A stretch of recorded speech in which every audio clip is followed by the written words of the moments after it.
Good morning, student. Today we'll study English in First Flight, the main course book. Chapter 4. The story is about from the diary of Annie Frank. It has been written by Annie Frank. Actually, it is a diary, as a part of diary which was published by Annie Frank's father. Let me know more about Annie Frank, how it has been become such type of story.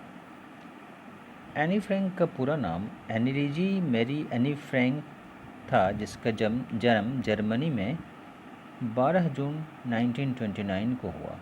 वह एक यहूदी लड़की थी जिसने second world war के दौरान अपने परिवार और मित्रों के साथ एम्स्टर्डम में छिपे रहकर यह डायरी लिखा था। जब नीदरलैंड पर जर्मनी का अधिकार हो गया तब उसका परिवार एम्स्टर्डम चला गया और जर्मनी में नाजी सत्ता में जब आए तब नाजियों का कब्जा नीदरलैंड तक पहुंच चुका तो वो फंस गए।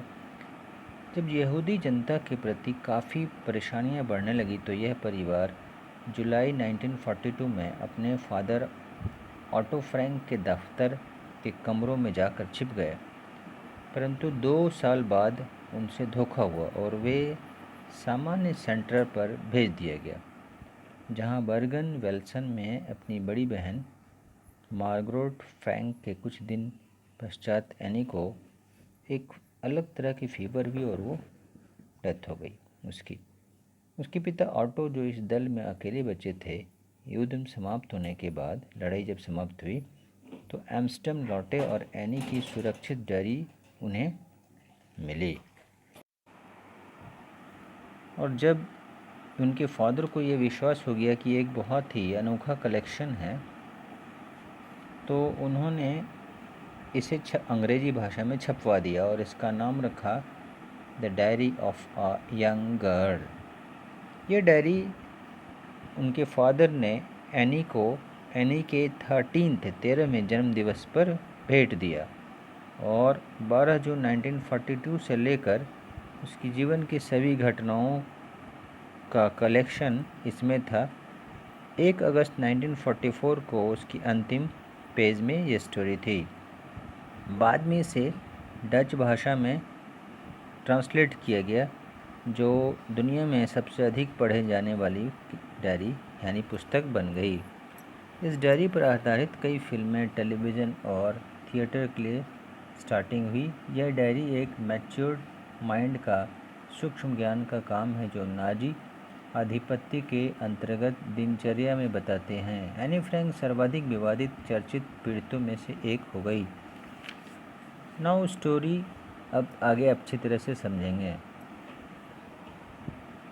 Writing in diary is a really strange experience for someone like me, not only because I have never written anything before, but also because it seems of me that later on neither I nor anyone else will be interested in the nuisance of a 13-year-old schoolgirl.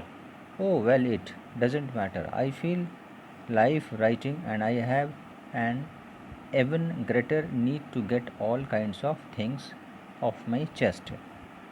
मेरे जैसे व्यक्ति के लिए diary लिखना एक विचित्र अनुभव है, केवल इसलिए नहीं कि मैंने भी कुछ नहीं लिखा, बल्कि इसलिए कि मुझे ऐसा लगता है कि बाद में न मुझे न किसी और को एक 13 साल की स्कूल की लड़की के विचारों में कोई इंटरेस्ट हो, परंतु इसमें कोई डिफरेंस नहीं पड़ता।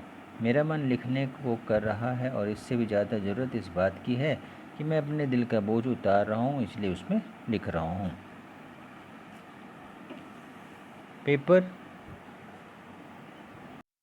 Paper has more patience than people. I thought of this saying on one of these days when I was feeling a little depressed and was sitting at home with my chin in my hands, bored and listless, wondering whether to stay in or go out. Finally, stayed where I was, brewing. Yes, paper does have some more patience, and since I'm not planning to let anyone else read this stiff backed notebook, grandly referred to as a diary, unless I should ever find a real friend, it probably won't make a bit of difference. लोगों की इस अपेक्षा कागज़ ज़्यादा सहनशील होता है। मुझे यह कहावत ऐसे दिन याद आ गई जब मैं कुछ उदास थी और अपने हाथों में चिन चुड्डी रखे घर पर बैठी थी। उबी हुई और निर्जीव सी लग रही थी। घर पर बैठूं या बाहर जाऊं, अंत में मैं जहाँ थी वहाँ रही और सोचती रही। कागज़ सचमुच लोगों से ज़्यादा सहनशील होता है। एनी फ्रैंक ऐसा सोच रही है। उसने आगे कहा, क्योंकि मेरा कोई ऐसा विचार नहीं है। मैं इस पूरी तरह सच्ची नोटबुक को, जिसे मैं डायरी का नाम दे रही हूँ, किसी दूसरे को पढ़ने दूंगी जब तक मुझे कोई सच्चा मित्र नहीं मिल जाता। इससे शायद कोई अंतर नहीं पड़ेगा। Now I'm back to the point that prompted me to keep a diary in the first place. I don't have a friend. Let me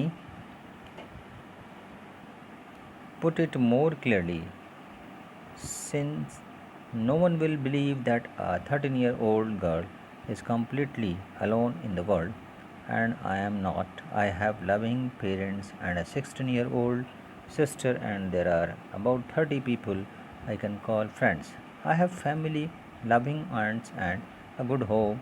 No, on the surface, I seem to have everything except my one true friend. All anything but ordinary. Everybody thinks we don't seem to be able to get any closer, and that's the problem. Maybe it's my fault that we don't confine in each other. In any case, that's just how things are, and unfortunately, they are not liable to change. This is why I have started the diary. अब मैं उस बात घर वापसी आती हूँ जिसने मुझे डायरी लिखने को प्रेरित किया। पहला यह कि मैं कोई मित्र नहीं है। इस बात को मैं और अधिक स्पष्ट कर दूँ, क्योंकि कोई विश्वास नहीं करेगा कि एक 13 इयर्स की लड़की दुनिया में बिल्कुल अकेली है, और मैं अकेली नहीं हूँ। मुझे कोई ध्यान देने वाला माता पिता या एक 16 वर्षीय बहन है, तथा लगभग 30 लोग हैं जिन्हें मैं फ्रेंड कह सकूँ। एक परिवार है, प्यारी मौसियाँ हैं, एक अच्छा घर है। नहीं, ऊपर से देखने पर लगता है कि मेरे पास सब कुछ है, सिवाय एक सच्चे मित्र की।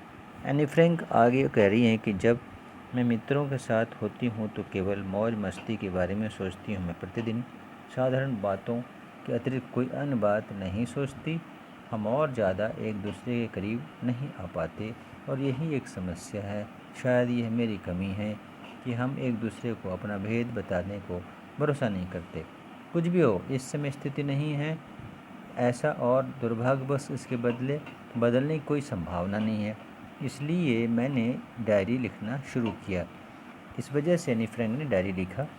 आगे वो कह रहे हैं कि to enhance the image of this long awaited friend in my imagination, I don't want to jot down the facts in this diary the way most people would do, but I want the diary to be my friend, and I am going to call this friend Kitty. Diary के बारे में अब Anne Frank कहती है कि अपने जिस मित्र को मुझे काफ़ी समय से प्रतीक्षा थी, अपनी कल्पना और उसकी इज्जत बढ़ाने के लिए मैं इस डायरी में अपनी बातों को उस तरह से नहीं लिखना चाहती जैसे अधिकतर लोग लिखते हैं।